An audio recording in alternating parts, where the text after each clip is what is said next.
Oui, on peut en rire. Et on ne s'en prive pas. Entre deux vérités qui fâchent, un rire qui déstabilise. Marc Boilard, c'est du sérieux. Rémi Lionnaire-Villemur, on apprend dans la presse aujourd'hui que si on regarde juste la province de Québec, c'est un des endroits sur toutes les plateformes où les gens écoutent le moins la musique locale dans le monde. Mm-hmm. Oui, absolument. Que penser de ça? Écoute, moi, je suis pas un secret pour personne. Je suis fier d'être québécois. Je suis un nationaliste. J'aime la culture québécoise. Et c'est pour ça, c'est parce que je suis indépendantiste, que je suis fier d'être québécois et que j'aime la culture, que je pense qu'on devrait, quand on a un problème, tout mettre sur la table. Quand on a un problème, n'importe quoi dans la vie, là, toi, tu t'es beaucoup occupé des problèmes relationnels, les problèmes, tu t'es intéressé à ces affaires-là. Si tu mets pas tout sur la table, c'est impossible d'en sortir. Hein? La musique, par exemple, on nous dit... C'est de la faute des plateformes qui ne nous écoutent pas. C'est de la faute de la loi du CRTC. C'est de la faute du ministre de la Combe qui n'a pas fait adopter sa loi assez tôt. C'est de la faute... C'est jamais, au moins, peut-être, la possibilité de se poser une question sur la musique en soi. Tu sais, regarde, moi, j'en écoute de la musique québécoise, beaucoup. Je suis pas ici pour venir vous dire que c'est pas bon. D'ailleurs, je suis pas un spécialiste de musique. Je suis pas Claude Rajotte, j'ai des cheveux. Mm-hmm. Tu sais, je suis pas ce genre de personne-là. Oui. J'ai pas ce qu'il faut pour faire un travail d'expert là-dessus.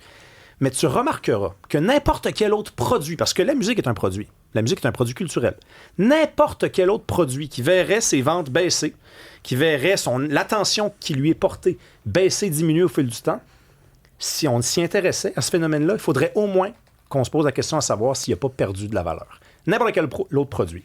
Fait que je regrette, mais si c'est pas le cas pour la musique, il fallait me le dire.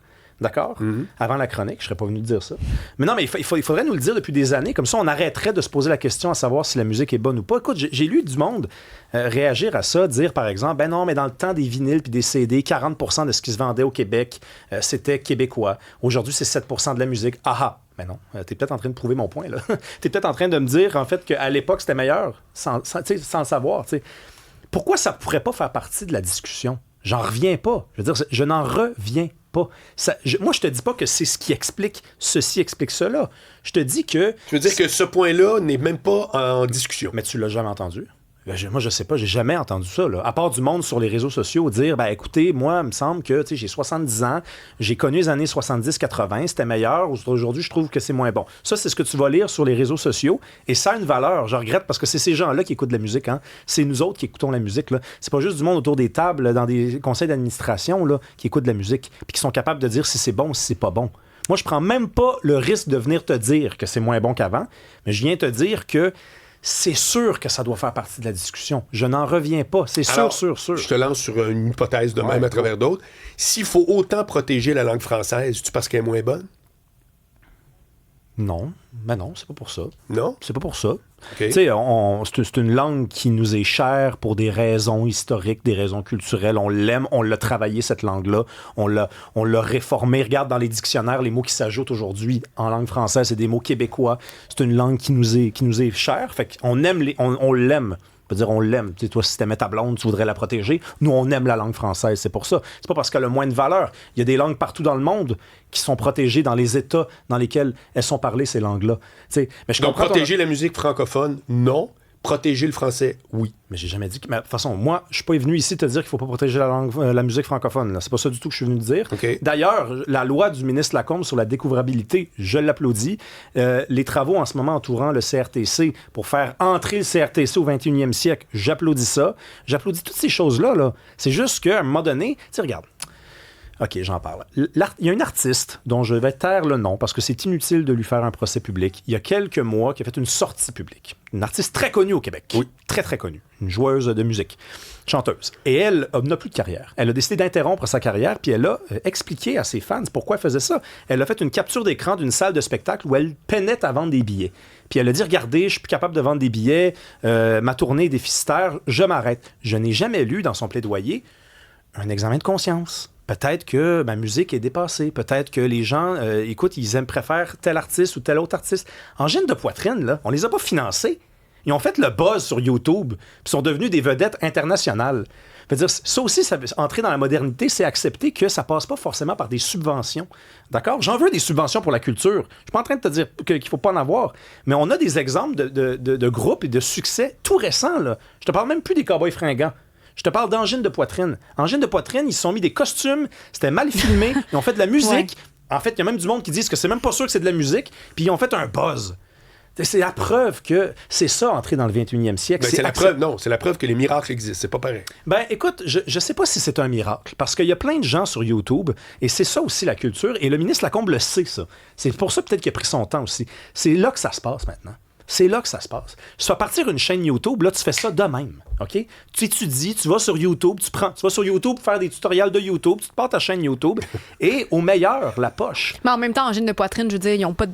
Il n'y a aucune parole. Donc, le fait qu'il n'y ait aucune langue, ça ne permet pas de frontière d'un pays à l'autre. Non, mais donc, si c'était que ça serait permet facile. Tout le monde serait juste instrumental. Non, mais c'est pas ça ce que je...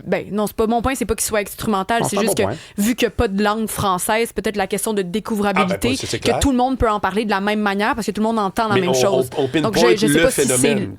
non, mais je comprends, mais dans le sens, je sais pas si c'est l'argument qui explique et qui démontre que, tu sais, oui, ça existe d'exporter la musique québécoise, puis oui, ça existe que les gens qui sont, C'est sûr que ça sont existe. aimés de tous, c'est ça que ça veut existe. dire. Ouais, Mais il y c'est en a ça. plein il y en a plein les sous-sols qu'on connaîtra jamais. Je sais juste une chose, c'est que, puis je pense que c'est là-dessus que les gens doivent méditer, il n'y a pas d'autres produits sur le marché qui verraient ses ventes diminuer et qui ne bénéficieraient pas d'un examen total quand viendrait le temps de comprendre ce qui s'est passé. La musique semble être sacralisée pour les bonnes et les mauvaises raisons.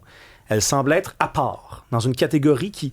Ah, écoute, allons pas voir, là. Allons pas... Mais non, voyons donc, ça peut pas être moins bon qu'avant. Ça peut pas être moins bon qu'avant. Ça peut pas être... Non? Pourquoi ça peut pas être moins bon qu'avant? Pourquoi c'est impossible? C'est Écoute, vraiment impossible? Je suis obligé de te relancer C'est vrai. encore avec la langue française en te disant, si la langue française est si haute, pourquoi les jeunes, ils parlent si mal, plein d'anglicismes et tout? Si la langue française est si haute, ça serait supposé être tout le monde parle en français à la loi 101, fuck you. Attends, mais c'est même pas la même question que tantôt. C'est la même chose. Non, tantôt, tu m'as dit pourquoi on devrait protéger la langue Ouais, française. exact. Si c'est si haute. OK, mais attends une minute. Je veux dire, là, en ce moment, tu viens de me parler du niveau de français des jeunes. C'est un autre Chose. sujet complètement. Non, mais moi, je suis d'accord avec toi, là, sur ce constat-là. Je veux dire, on parlait un meilleur français avant. Aujourd'hui, le français traverse pas sa meilleure période de son histoire au Québec. C'est peut-être mérité. Peut-être que c'est une Mais langue de visuelle. toute façon, Marc, on aura ce qu'on mérite. Ça, c'est sûr et certain. Ça, on aura ce qu'on mérite. Par exemple, un peuple qui décide que il écoute plus de musique québécoise, ben, je veux dire, il mérite pas d'être sauvé, ce peuple-là. Là. On n'est pas là à attendre le sauveur. Là. On aura ce qu'on mérite. C'est un bon point. Et quand tu as de l'amour à porter, tu sais, c'est pour ça aussi qu'il y a des grands hommes et il y a des grandes femmes à l'échelle de l'histoire. Il y a peut-être quelqu'un qui arrive et qui donne une petite poussée en arrière d'un peuple qui se néglige dans sa langue puis dans sa musique. Puis Ben, qui la dit, petite hey, poussée, c'est peut-être de faire en sorte qu'il y ait une découvrabilité mais je pour suis des chansons françaises. Mais je suis pour, Marc. Je suis pour tout ça. Je suis pour tous les facteurs qui sont mis sur la table, plus un que je n'entends jamais. C'est ça que je suis venu te dire aujourd'hui. Regarde, il y a une vieille phrase de Bossuet, le 17e siècle. Oh, attends, je pense que je la connais. Oui, vas-y. C'est quoi dis-moi, c'est quoi le début? Le ciel se rit. Le ciel se rit. Le ciel, mais c'est peut-être que tu as entendu une autre tangente. Mais... C'est Dieu se rit, Exactement. mais c'est pas la même chose. Ouais, ben moi j'ai la version qui commence Ok. par le ciel se rit des prières qu'on lui fait pour détourner de soi les mots dont on persiste à vouloir les causes. Autrement dit, Dieu rit bien de ceux qui se plaignent de phénomènes dont ils chérissent les causes. Voilà. Donc ça veut dire que si on est là à dire la musique manque d'argent, la musique manque de plateforme, la musique manque d'argent, puis qu'on se pose pas la question sur la valeur de la musique, sur le goût que les gens ont à écouter d'autres types de chansons, mais il y a quelqu'un qui rit de nous autres là-haut. Merci Rémi Villemur. Bye.